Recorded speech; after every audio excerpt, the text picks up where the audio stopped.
Okay, so I have to do a little bit of explaining at the start of this video.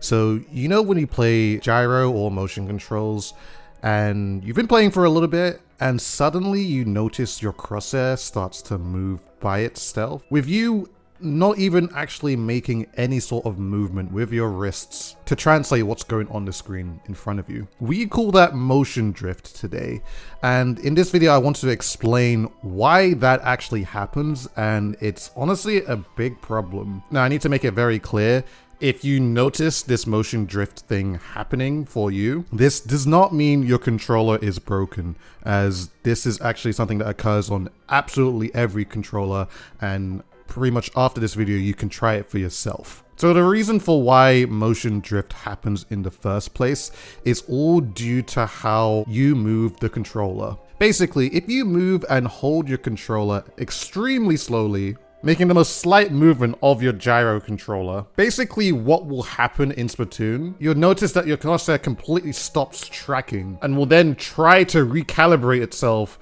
and move back to a certain position. And the reason for why we probably notice it a lot during our gameplay is when we are trying to be too precise when we are aiming with motion control. I'm talking about very slight micro adjustments when you are holding your controller. All this can cause motion drift. This kind of thing is extremely annoying. I'm just gonna be real here. I'm pretty sure a bunch of you guys have played Splatoon 2, whether you're an X or S rank, whatever, and you've got yourself into a fight where you just needed to move your controller just ever so slightly so the crosshair lands on your target where it needs to be. You've probably tried that when holding your controller, but you'll probably also again notice that it doesn't track at all, mainly because you've moved it too precisely, so it enables gyro to recalibrate itself so that the gyro will move in the opposite direction to get back within the center. Think of it like a controller dead zone with your stick. If you don't know what a dead zone is, it's basically the area within your stick where no movement can occur. It's that exact same thing, except with motion control, where you need to be moving your controller at a certain speed just so that it tracks properly in Splatoon 2. Now in Splatoon 2, this is apparent. I've tried this also in Fortnite Switch,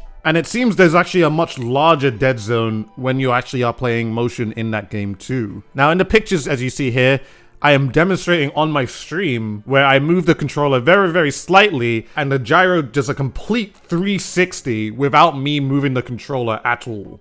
I did this on my regular Nintendo Switch Pro controller, and I did this on my new Fusion Pro controller, which was completely brand new at the time. I'm fairly certain you can do this on any new controller, so do not worry if you get a new controller and you notice it happening, because I'm pretty sure it's just a fault with either the game or the Nintendo Switch. So, showing you guys that, this is basically why motion drift, gyro drift happen. It's quite annoying because imagine if you were a PC player, mouse and keyboard player, and for whatever reason, if you move your mouse too slightly, it repositions itself out of random. Wouldn't you want your controller to be able to pick up every single type of movement that you've made physically when playing gyro? Like, you would want it to perform just as well as like a mouse and keyboard would. I'm just saying this as a message to Nintendo, or if anybody watches this video, or the Splatoon devs or something like that, or any other future game developer that decides to use gyro control. Make sure that there is little to no dead zone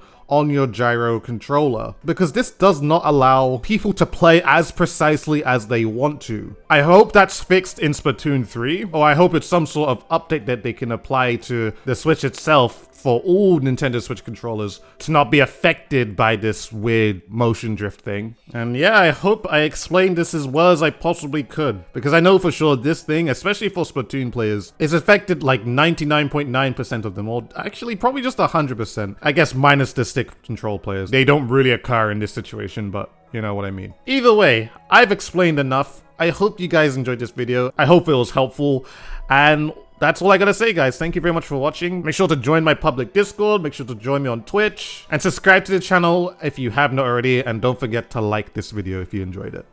With all that being said, guys, this has been ThatSrb2DUDE, and I shall see you guys in a future video. But there you go. It did a whole 360, and I haven't even moved the controller. So you know it's a thing, guys. That literally just proved it. Like, if you move the controller so slightly enough that it stops tracking properly, or just like if I was on a higher sense, it'll probably be a lot easier. But if you move the controller just slightly, ever so slightly, you can make it basically emulate what's it called? Motion drift, and that's why it happens. And it sucks. It sucks it's a thing. Maybe we can show that to Nintendo. I don't know. It definitely does happen though.